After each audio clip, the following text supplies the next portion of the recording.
How do you get into Stanford with a low GPA? So look, let's face it, if you have a low GPA, it's really not the end of the world. You're fortunate because the college admissions process in the US is holistic. What that means is that they evaluate the entire application as a whole. They evaluate everything, right? Not just your GPA, your test scores, your essays, your personal statements. They evaluate everything, really the whole package. And they try to understand who you are as an applicant, what values drive you, your intellectual curiosity, your love for learning, and your desire to make an impact in our society. And so if you have a low GPA, that's really not the end of the world, right? Because we're looking for world leaders, they're looking for commitment to your community, they're looking for social impact, they're looking for all these other factors which may not be reflected just in your GPA. So what that also means, if you want to get into Stanford with a low GPA, that also means that all these other factors have to be strong. So if you have a low GPA, that, more likely than not also means you have a low SAT score. That may not always be the case. Okay, so don't get me wrong, but usually students with a lower GPA usually also have lower test scores because they struggle academically. But look, let's face it, there's all these other factors. They need to be strong if you want to get into Stanford with a low GPA. So let's just jump right into it. What are some strategies or tactics that you can use to get into Stanford if you have a low GPA? Number one is apply to an underrepresented major, right? Apply to a major that no one else applies to. Stanford has a lot of rare majors like human rights, translation studies, urban studies, women, gender, and sexuality. These are rare majors, right? They're underrepresented majors. And look, they're not going to leave that department empty for any given class, right? Otherwise, that department wouldn't exist. They have to have students who will study or major in that subject area. So they need to fill a diverse class. So by applying to an underrepresented major, that could increase your odds of admission. However, what that does mean is that your extracurricular activities still need to support that major. So you need to show efforts or initiatives in that major, which really leads to the second point. If you have a low GPA, that means your extracurriculars have to be unique and they have to be strong. And so, unique is subjective, but really what that means is it really has to be specific.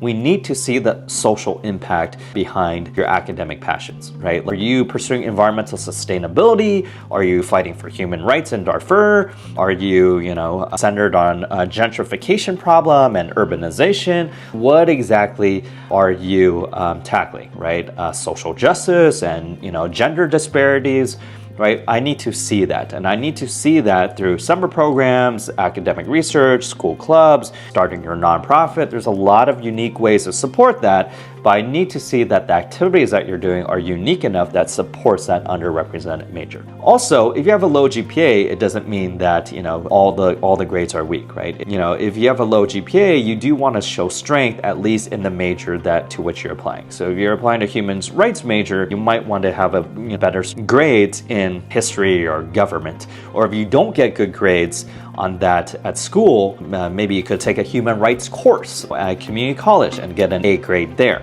right, to show strength in that underrepresented major to which you're applying, right? That's another tactic that we usually guide our students through, right? These are secret tactics that could, enhance your admissions prospects. Another thing is the letters of recommendation. They have to be strong. If you have really strong letters of recommendation and there's certain verbiage that needs to be in that letter of recommendation to what I consider strong, right? It can't just be intellectually curious, shows initiative, and is the leader. There's, millions of other students who have these letters of recommendations and they all talk highly on the student. So yours have to be really heads and shoulders above what these other, thousands of other applicants have in their recommendation letters. So if you want to know what should be in those letters of recommendation, you could feel free to consult with us.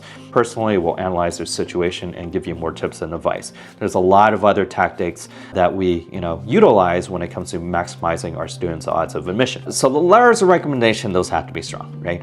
And then the next part is definitely your personal statements, right? If you have a low GPA, your personal statements have to be really unique. If you think about it, these admissions officers, they really never get to see you, right? They don't know who you are. They only see what you present on paper in the application.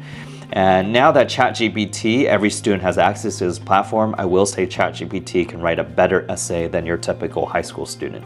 So what this means is that your essays have to be heads and shoulders above what ChatGPT can write, right? And so we have a lot of unique, different tactics to get your voice on paper so the essays are super personal and reflect your unique personality that define you. And then last but not least, when it comes to gaining into a top college with the low GPA, it's probably going to come down to the interview too, right? The interview does matter, counts for a small percentage. It's not a huge, mover when it comes to, when push comes to shove, when it comes to getting into Stanford, but it is another factor that contributes to the holistic process criteria of admission at these schools.